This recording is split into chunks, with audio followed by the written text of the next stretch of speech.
Hi guys, Josh here. Welcome to Frames Per Second. Today we're checking out the Minox 35 GT, which is the smallest 35mm camera. It's a viewfinder camera, so it doesn't have a rangefinder patch, so I'm just going to be guessing the distance and hope for the best. And we're also shooting some Kodak Color Plus with it as well, which is a nice cheap film. But yeah, I've put 2 rolls through this and my focus has been terrible. So let's hope this roll turns out so that I actually have an episode. But yeah, anyway, let's go.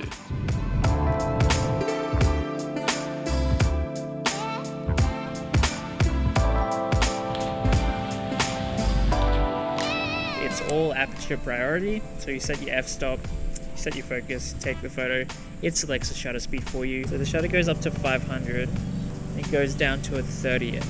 It's not necessarily good for low light because of that, but it does have a 2.8 lens, so can get some decent low light stuff out of it.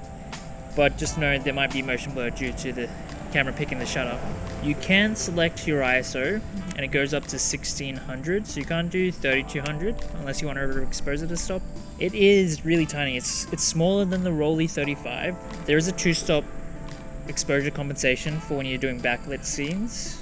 There is a battery checking button, and there's also a T mode.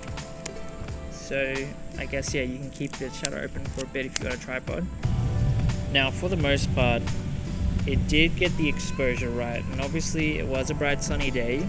This was on Kodak Color Plus, which is very similar to Kodak Gold, but I do like Kodak Gold a bit better. Maybe I might do a comparison video in the future. And so the battery takes is a S27PX 6W silver battery, but it's hard to get in Australia, and it's expensive to get in Australia, so I actually ordered a few from the States, and I just did a bulk order. I was always a bit off. I was always a bit more forward focused than I had to be, so I kept missing out just by a touch. So this camera has a 2.8 35mm lens, and 35mm is definitely one of my favorite focal lengths.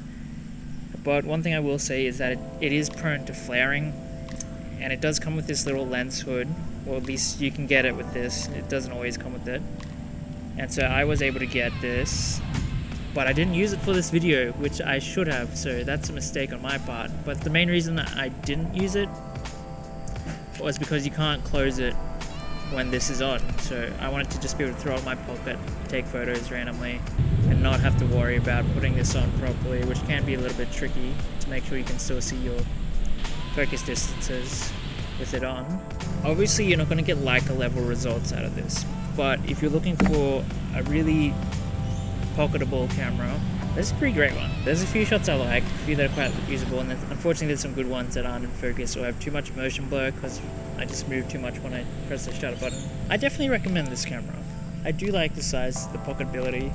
I wish I was just better at zone focusing, and I think with more practice I will learn to love this camera. It's just so small, so handy to use. Hopefully the prices don't balloon too much from this video. Obviously, I don't think it will because I don't have as big a following as other people, but I'm telling you, getting quick before one of them does a review on this camera and makes the prices inflate a lot. There are other Minox models that are about the same size, maybe a little bit bigger, and so yeah, I think it's definitely a camera that's worth looking at if you just want something to carry around with you every day. It doesn't take much space. You can just put it in your pocket. So this is in meters because it is a German company.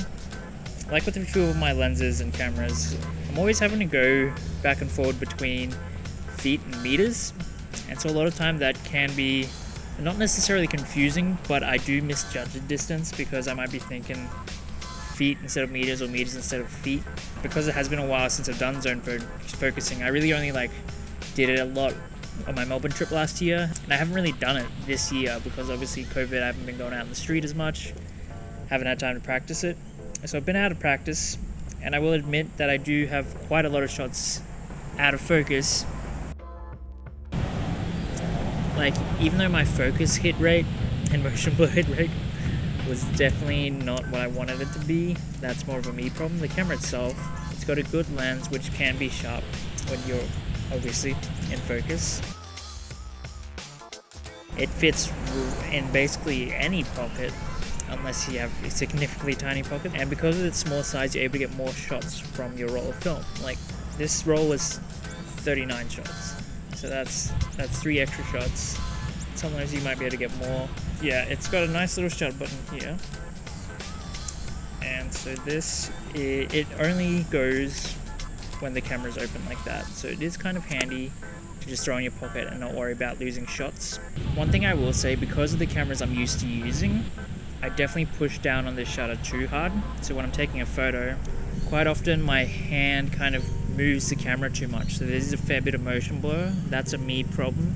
I've seen good results from this from other people and other YouTubers. So now if you do want to see this camera in action from a much better photographer, I highly recommend Eduardo Parvez's channel. He is a great photographer, amazing street photographer, and he has a great video on this camera, which is one of my favorite videos of his.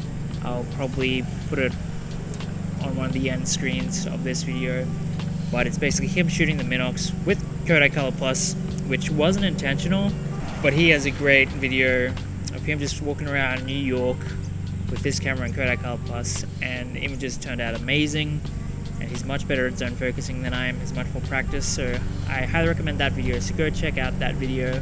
His channel is probably my favorite film photography YouTube channel, so I definitely recommend it. Obviously, this is a vintage car, and if you see one and you have a film camera, you have to take a photo.